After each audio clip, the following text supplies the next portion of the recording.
இந்த பெண் தெய்வத்தை போற்றுற நாள்ல இந்த பெண் தெய்வங்கள்லாம் வழிபடுற நதிகளையும் போற்றுறதுக்கான ஒரு நாள் இருக்கு. அதுதான் என்ன அப்படின்னா ஆடிப்பெருக்கு.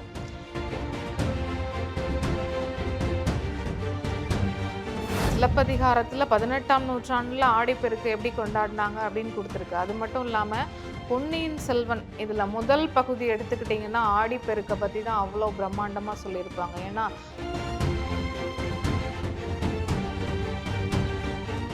காவிரி நீரோட அவங்க கலந்து காவிரி ஆற்றங்கரையில் இருக்கிற இந்த ஸ்ரீரங்கப்பட்டினம் அப்படிங்கிற இடம், ஸ்ரீரங்கம், இங்கே எல்லாம் இந்த காவிரியோட கலந்து அப்படியே மகிழ்ந்து அப்படியே ஆறா ஊற்றா பெருகி வந்து அங்கே இந்த ரங்கநாதரை தரிசனம் பண்ணுறாங்க அப்படிங்கிறது தான் பெரிய ஐதீகம்.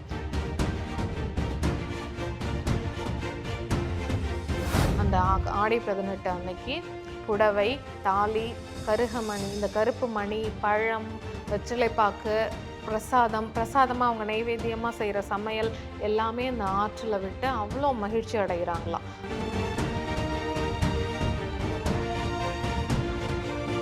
அது மட்டும் இல்லாமல் இந்த புதிதாக திருமணமானவங்க தன்னோட இந்த திருமண மாலையை கொண்டு போய் அந்த ஆற்றில் விட்டுட்டு வழிபாடு பண்ணிட்டு இந்த தாலி பிரித்து கோக்குறது, தாலி பெருக்கு போடுறது அப்படின்னு சொல்லுவாங்க.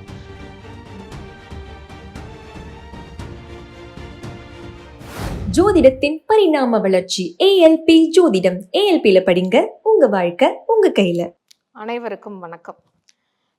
இந்த ஆடி மாதம் தொடர்ந்து ஆடி மாத நிகழ்வுகளாக பார்த்துட்டு வர்றதில்ல. இப்போ இந்த ஆடி மாதம் அப்படின்னாலே பெண் தெய்வம், பெண்கள் வழிபடுற மாதம் அப்படின்னு ரொம்ப சிறப்பாக கொண்டாடிட்டு இருக்கோம்.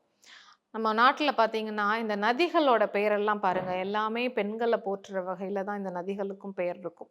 இந்த பெண் தெய்வத்தை போற்றுற நாள்ல இந்த பெண் தெய்வங்கள்லாம் வழிபடுற நதிகளையும் போற்றுறதுக்கான ஒரு நாள் இருக்கு. அதுதான் என்ன அப்படின்னா ஆடிப்பெருக்கு. இது ஆடி மாதம் 18ஆம் நாள் கொண்டாடுற விழா தான் இந்த ஆடிப்பெருக்கு. இந்த ஆடிப்பெருக்கோட வரலாறை தேடி பார்த்தீங்க அப்படின்னா சிலப்பதிகாரத்துல 18ஆம் நூற்றாண்டுல ஆடிப்பெருக்கு எப்படி கொண்டாடினாங்க அப்படின்னு கொடுத்துருக்கு. அது மட்டும் இல்லாம பொன்னியின் செல்வன் இதுல முதல் பகுதி எடுத்துக்கிட்டிங்கன்னா ஆடிப்பெருக்கை பத்தி தான் அவ்வளோ பிரம்மாண்டமா சொல்லியிருப்பாங்க. ஏன்னா சோழ நாட்டு மக்களை பொறுத்த வரைக்கும், சோழ தேசத்தை பொறுத்த வரைக்கும் இந்த வற்றாத நதிகள் தான் அங்க வந்து அவங்கள வாழ வைக்கிறது அப்படின்னு பார்த்தோம்னா அது இந்த நதிகள் தான் அதோட பெருமையே. அதனால வந்து ரொம்ப சிறப்பான ஒரு விழாவா இந்த ஆடிப்பெருக்கு விழா கொண்டாடப்பட்டுட்டு இருக்கு இன்னைக்கு வரைக்குமே. அப்படிப்பட்ட இந்த ஆடிப்பெருக்கு விழா இந்த வருடம் ஆகஸ்ட் மாதம் 3ஆம் தேதி வர இருக்குது. அப்போ இந்த நதிகள், புண்ணிய நதிகள் அப்படின்னு சொல்லிட்டோம். இந்த நதிகள் வந்து விவசாயிகளுக்கு உதவுது. இந்த தண்ணி இல்லைன்னா ஒண்ணுமே கிடையாது. நம்ம ஒருவேளை இப்ப பேசிட்டு இருக்கும்போது உடனே நாக்கு வறண்டு போச்சு, தொண்டை வறண்டு போச்சுன்னா என்ன கேட்கிறோம்? தண்ணி கொஞ்சம் அப்படின்னு தான் கேட்கிறோம்.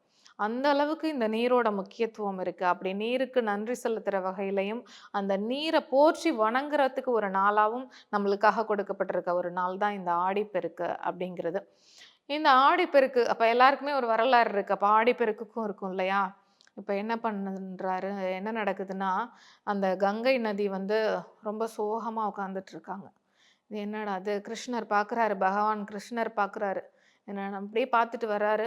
ஆஹா! எல்லாமே நல்லா இருக்கு. நாடு, மக்கள் எல்லாம் நல்லா இருக்காங்க அப்படின்னு பார்த்துட்டு வரும்போது, ஒரு இடத்துல இந்த கங்கை நதி சோகமா உட்கார்ந்துருக்கிற காட்சி அவரோட கண்ணுல படுது.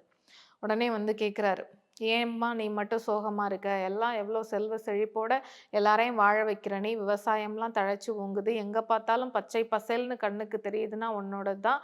இவ்வளவு ஏன் மக்களுக்கே உன்னோட உதவியால தான் எல்லாம் நடக்குது. ஏன் இவ்வளோ சோகமா இருக்க?" அப்படின்னு கேட்குறாரு.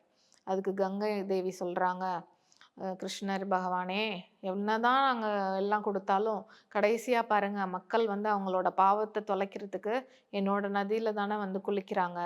அப்ப அவங்க பாவங்கள எல்லாம் நான் வாங்கிக்கிறேன். அந்த பாவத்தை எல்லாம் நான் எங்க கொண்டு போய் தொலைக்கிறது? அப்படின்னு கேட்குறாங்க. அவர் சிரிச்சுக்கிட்டே சொல்றாரு, "இவ்வளோதானா விஷயம்? நீ என்ன பண்ற? நேரா போய் காவிரி நீரோட கலக்குற. அப்போ உன்னோட பாவம் எல்லாம் போயிடும்." அப்படின்னு சொல்றாரு.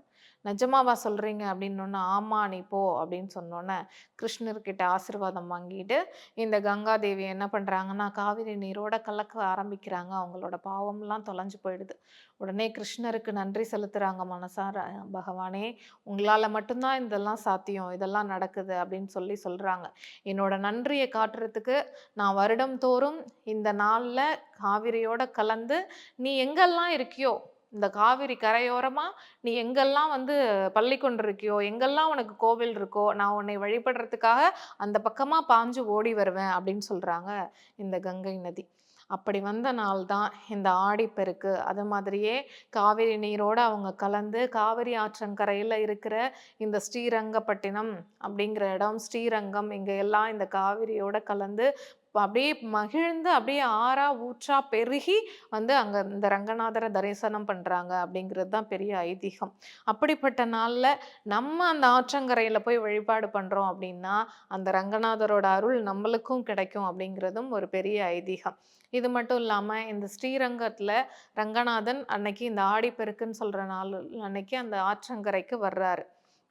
இவர் வர்றதுனால என்ன பண்றாங்கன்னா, கங்காதேவிய வந்து கலந்துட்டாங்க இல்லையா? இப்ப அவங்களும் காவேரி ஆயிட்டாங்க. காவேரிய மக்கள் எப்படி கொண்டாடுறாங்களாம், அந்த ரங்கநாதனோட தங்கச்சியே வர்றாங்க. அவர் தங்கைய காண்றதுக்கு ரங்கநாதரே வர்றாரு.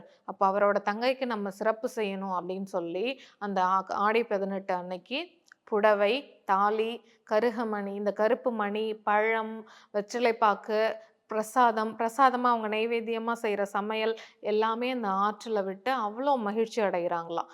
"அம்மா, நீ இன்னைக்கு வந்திருக்க.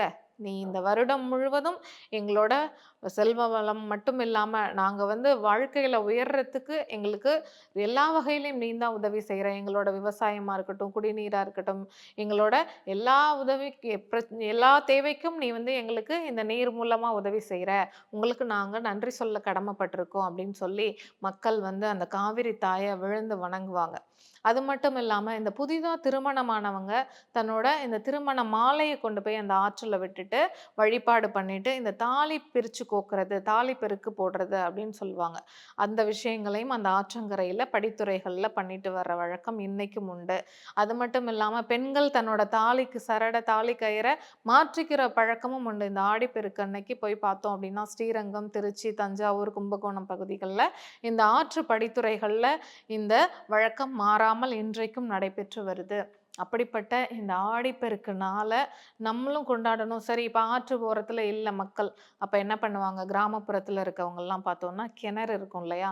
அந்த கிணறுல வர்ற நதிக்கு நன்றி செலுத்துற விதமா அந்த கிணற்றுக்கு முன்னாடி ஒரு வாழை இலை வச்சு, பழம் வச்சு, அவல், பொரி எல்லாம் அவங்க செஞ்சிருக்க இனிப்பு நைவேத்தியம் என்ன செஞ்சிருக்காங்களோ வச்சு, தீப தூபம்லாம் காமிச்சு, அந்த தண்ணிக்கு நன்றி சொல்லுவாங்க. சரி, நாங்க இப்ப அபார்ட்மெண்ட்ல இருக்கோம், ஃப்ளாட்ல இருக்கோம், இல்ல ஒரு டவுன்ல இருக்கோம். எங்களுக்கு குளம், ஆறு, ஏரி எதுவுமே தெரியல. நாங்க ரொம்ப தூரத்துல இருக்கோம். என்ன பண்றது? அப்படின்னா, நம்ம இந்த போர் போட்டு வச்சிருப்போம் இல்லையா? மோட்டாருக்காக. அந்த போர் போட்டு வச்சிருக்கிற இடத்துல இதே மாதிரி வாழை இலை போட்டு பழம்லாம் வச்சு நைவேத்தியம், பிரசாதம் நைவேத்தியம் ஏதாவது ஒரு இனிப்பு வச்சு, தீப தூபம்லாம் காமிச்சு அந்த இடத்துல வழிபாடு பண்ணுவாங்க. அது மட்டும் இல்லாம இந்த மஞ்சள்ல நனைத்த கயிறு நூல வந்து கயரா திரிச்சு, ஆண்கள் வந்து கைகள்லயும், பெண்கள் கழுத்துலயும் கட்டிக்கிற வழக்கமும் உண்டு. ஒருவேளை திருமணமாகாத பெண்கள் இருந்தாங்கன்னா, அந்த கயிற கழுத்துல கட்டிப்பாங்க. திருமணமான பெண்கள் பெரும்பாலும் அந்த தாலி கயிற புது கயிறா மாத்திப்பாங்க. அந்த வழக்கம் இன்றைக்கும் உண்டு.